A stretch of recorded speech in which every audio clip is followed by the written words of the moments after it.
ఇక్కడ విచ్చేసినటువంటి మీడియా మిత్రులకి, అన్నలకి, తర్వాత వేదిక మీద ఉన్న పెద్దలు జస్టిస్ చంద్రకుమార్ సార్కి, రఫీభాయ్కి, పృథ్వీకి, కన్నాకరన్నకి, మిగిలిన సోదరులందరికీ కూడా తెలంగాణ ఉద్యమ అభివందనాలు తెలుపుతూ, ఇవాళ ఏదైతే హుస్నాబాద్లో రఫీభాయ్ వాళ్ళ యొక్క ల్యాండ్ ఏదైతే ఆక్రమణకు అవుతా ఉందో మరి అది ఖచ్చితంగా దాన్ని ఖండించాల్సినటువంటి అవసరం ఉంది. ఎందుకంటే తెలంగాణ ఉద్యమకారులకి కాంగ్రెస్ పార్టీ వచ్చిన తర్వాత మరి వాళ్ళకి ఇండ్లు లేని వాళ్ళకి 250 గజాల జాగా ఇస్తామని చెప్పి కాంగ్రెస్ ప్రభుత్వం చెప్పింది. మరి ఇంకా ఇప్పటివరకు అది జరగలేదు. కానీ ఎవరైతే ఉద్యమంలో తెలంగాణ రావాలని కోరుకున్నారో వాళ్ళ భూములు ఈ రకంగా ఆక్రమించడం అనేది మరి ఇది కరెక్ట్ పద్ధతి కాదు.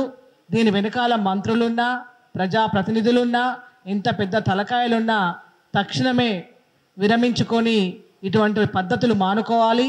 ఒక రఫీభాయ్ వాళ్ళ భూమే కాదు, ఎవరి భూములను కూడా కాంగ్రెస్ ప్రభుత్వం కావాలని కోరి తెచ్చుకున్నటువంటి ప్రభుత్వం కూడా మరి ఉద్యమకారులు, అమాయకమైన ఉద్యమకారుల భూములను ఆక్రమణలు చేస్తే మరి ఏ రకమైనటువంటి సంకేతం పోతుందని కూడా ఇవాళ చెప్పదలుచుకున్నాం.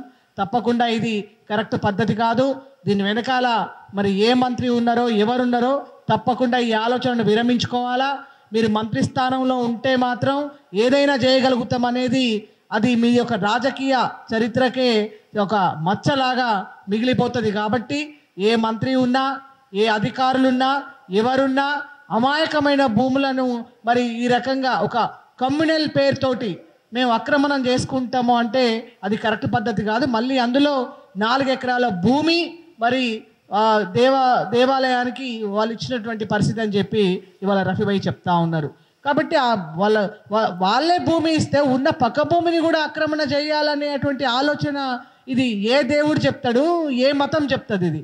కాబట్టి మనం తెలంగాణ అంటే మనం మతాలకు, కులాలకు అతీతంగా అందరం కలిసి సాధించుకున్నటువంటి తెలంగాణలో ప్రజాస్వామ్య తెలంగాణ కావాలని చెప్పి కోరుకున్నాం.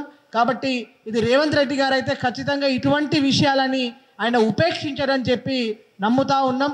కాబట్టి తప్పకుండా రాష్ట్ర ముఖ్యమంత్రి అయినటువంటి గౌరవనీయులైన రేవంత్ రెడ్డి గారు మరి ఈ చర్య మీద తక్షణమే చర్య తీసుకొని తప్పకుండా రఫీభాయ్ వాళ్ళ భూమిని ఆక్రమణకు గురి కాకుండా చూడాల్సినటువంటి బాధ్యత ఉంటుందని చెప్తూ తప్పకుండా రఫీభాయ్కి ఏ సహాయం కావాలన్నా అంటే పోరాటంలో ఇటువంటి అక్రమాలకు వాళ్ళ యొక్క అధికారాన్ని ఉపయోగించి వాళ్ళు ఏం చేద్దాం అనుకున్నా ఒక తెలంగాణ ఉద్యమకారినిగా, అదేవిధంగా ఓట్-నీట్ గ్యారంటీ ఆర్గనైజేషన్ అధ్యక్షురాలుగా తప్పకుండా రఫీభాయ్కి మేము తప్పకుండా మద్దతు తెలుపుతామని చెప్పి తెలియజేసుకుంటా ఉన్నాం.